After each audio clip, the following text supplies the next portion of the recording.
Thank you. I'm going to be brief, not out of modesty. If you want the real story, you have to buy my book, which is outside. So a man walks into a kosher meat restaurant, asks the moshgiach, how do you prepare your chickens? The moshgiach says, we tell them up front they're not going to make it.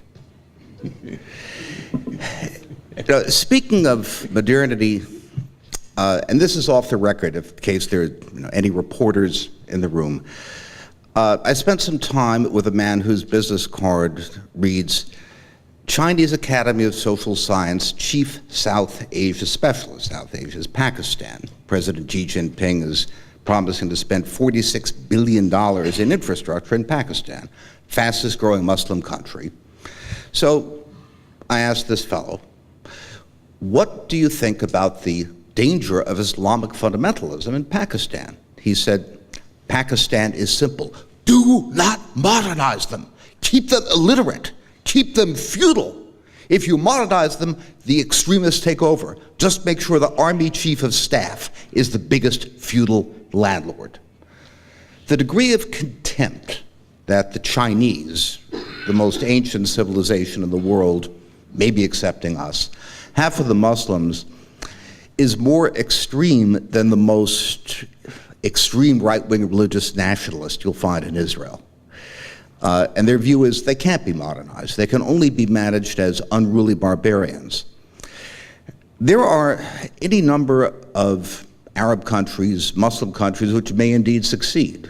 I think we should have some hope for Egypt. Certainly, its new president, Fattah al-Sisi, is the very model of a moderate Muslim. And they have an elite which is Western educated and forward-looking. But in the case of many of the Muslim countries, what we observe is that they pass directly from infancy to senility without going through adolescence, much less adulthood. And like the chickens in the joke, they're not going to reach modernity. They will die, and they will die in a messy and horrible way. So we have a chaotic and difficult situation to navigate for quite some time. I take a modest degree of comfort for the fact that there is at least one great power in the world which views civilizations in the same critical way that we do, namely the Chinese, but that's a very mixed blessing. Okay, so how do I make this, how do I make this advance? Sorry, just click there? What do I do? Oh. Yeah, I'm not going to bore you with a lot of slides, but sometimes the facts are so stunning that they really speak for themselves. There has been a great deal of attention drawn by people like my friend Nicholas Eberstadt and other demographers to the fact that the fall in fertility in the Muslim world is an unparalleled and extreme event without precedent in demographic history.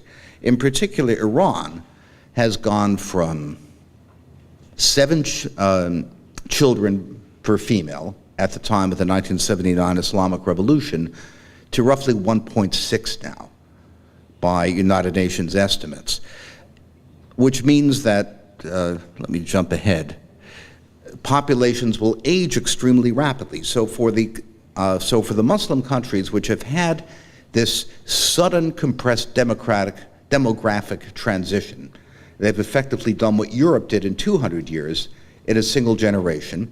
They go from having 5 or 10% elderly dependence to 30 or 40% elderly dependence in a single generation. No poor country has ever done that in the past.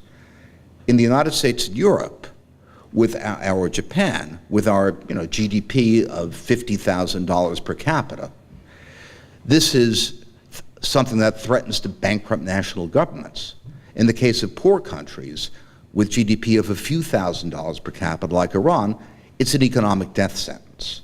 So Iran in its present form ceases to exist. I say this as an economist, it's baked in the cake.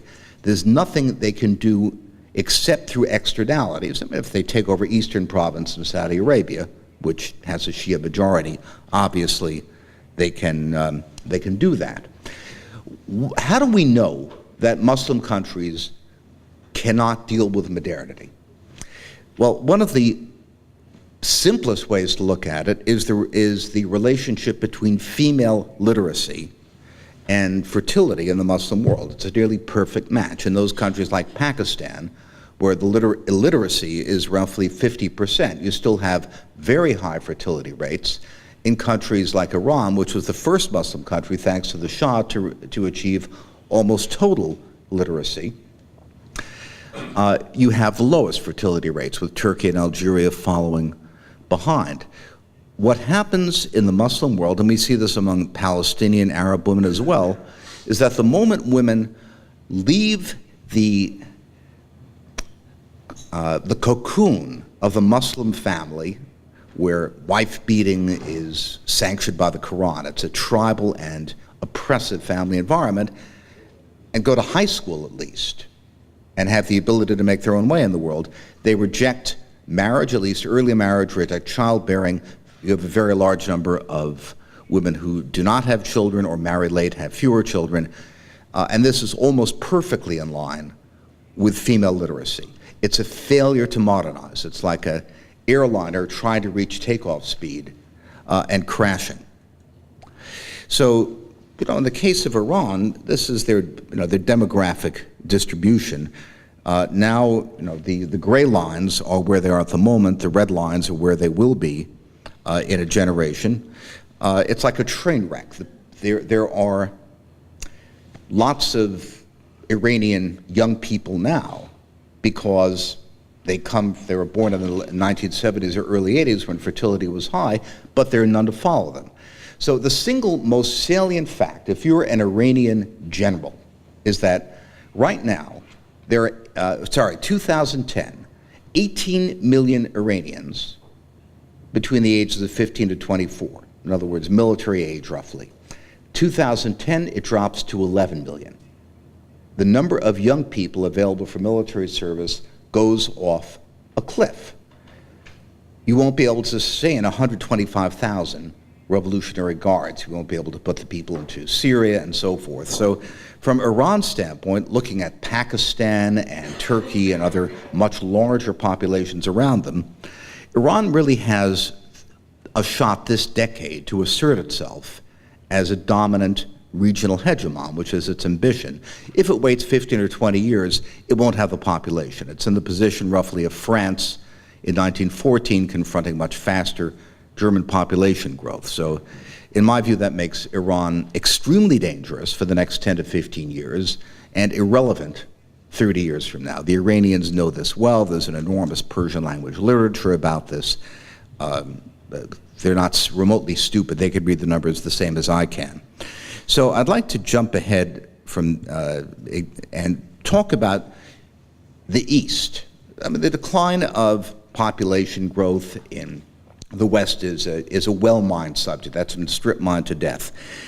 If we look at the UN projections for Asia, we find an almost identical pattern as in Europe. In other words, the proportion of population age 15 to 49 declines, the proportion of population 65 plus increases. And there's not really a lot of difference between the UN projections for Asia and for Western Europe. So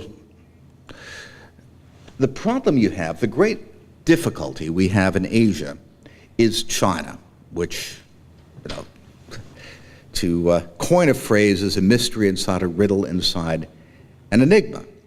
The estimates for China's total fertility rate over the last 20 years range from 1.2 to 2.3, and all from reputable scholars. There's a school of thought that China is heading for a demographic crisis, and a school of thought which thinks that China is just fine. Now, what's the answer? To quote Tevye, I'll tell you. I don't know. But my view is slightly more optimistic than the most pessimistic scenarios. I think there's a fundamental difference between China on one hand, Japan, Korea, and other East Asian countries on the other. China has something very much in common with the Jews. There's some very big differences also. Why are they such an ancient civilization? Why have they survived? Unlike the Roman Empire, whose economic basis was the slave plantation, the latifundia, the fundamental economic unit of Chinese society was always the family. China is a non-ethnic country. To be Chinese has nothing to do with ethnicity. By coincidence, most people are Asian as opposed to Caucasian. But China expanded by making its neighbors an offer they couldn't refuse. You learn the characters, you acculturate yourself, you become Chinese, then your kids can sit the Mandarin exam and have a chance for advancement. That or we kill you. So they have a long history of extermination campaigns against unruly barbarians. And if you ask any Chinese off the record what they're going to do about the Uyghurs in Western China, they'll say we're going to kill them all. Slowly. Like boiling a frog. The Chinese are very patient people. The Uyghurs are toast. The only serious mass ethnic cleansing against Muslims going on in the world today is by the Chinese against the Uyghurs in Western China. The Chinese, as a cultural principle, have never had an ethnicity, and for that reason, unlike every ethnic group, they believe in their own eternity. Xi Jinping took Obama aside during the APEC summit in November. Don't quote me on this if you're writing this down, but he said, look, China is two things. It's a people and it's a land. The borders of China are eternal. China's population might go up 10%, it might go down 10%. It doesn't matter. There will always be plenty of Chinese, but its borders are eternal, which is why we'll never give up any of those islands in the South China Sea. We're not going to fight about it now. We don't want a confrontation, but understand we never give up the borders of China, because once you're acculturated into China, you can't allow people to leave. It's my view of the reason civilizations die, and I'll just state it. I wrote a great deal about it in the book. Comes from Franz Rosenzweig, who may not have been a great authority on Judaism, but he really was a maven about Goyim. Every ethnicity knows that its time is limited as an ethnicity. The nations of the world are small dust in the scales and a drop of the bucket. China is not an ethnicity, and because it is a family-centered society with a sense of its own eternity, the Chinese remain buoyantly pro-family. You see this in the Lunar New Year, where everything shuts down and every family in China gets together, even thousands of miles away. The Chinese, to a great extent, ignored the one-child policy. There are hundreds of millions of unregistered children, which is why the numbers are impossible to estimate. The Chinese are now lifting the one-child policy. I don't believe that China is going to disappear, though Japan surely will, which is why I think, by the way, the idea of many of my American friends of sort of a Japanese-Indian counterbalance to China, just silly. Japan is not important as a strategic factor at a 30-year horizon, and everybody knows it. And the Indians don't care about Japan in any case. Now, what does this mean for us? Well, I think expecting to live in a chaotic neighborhood is not a controversial statement. But for the Chinese, in 1917, Chaim Weizmann didn't go to Washington. He went to London to talk to Lord Rothschild. In 1947, Ben Gurion didn't go to Washington or London. He went to Paris. He talked to Leon Blum. Today, I can tell you, AIPAC knows when every American congressman scratches his ear. They've got somebody assigned to every single member of Congress. And Israel has invested vast amounts of effort and intelligence into understanding its American ally. God forbid that American influence will decline in favor of China. China is a country with no chesed. I'm not saying I like it, but you shouldn't underestimate it.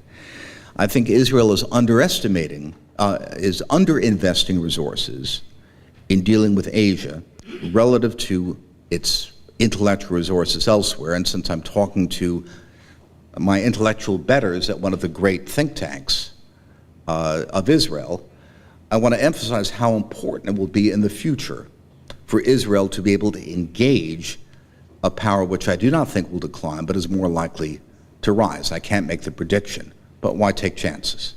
Thank you very much.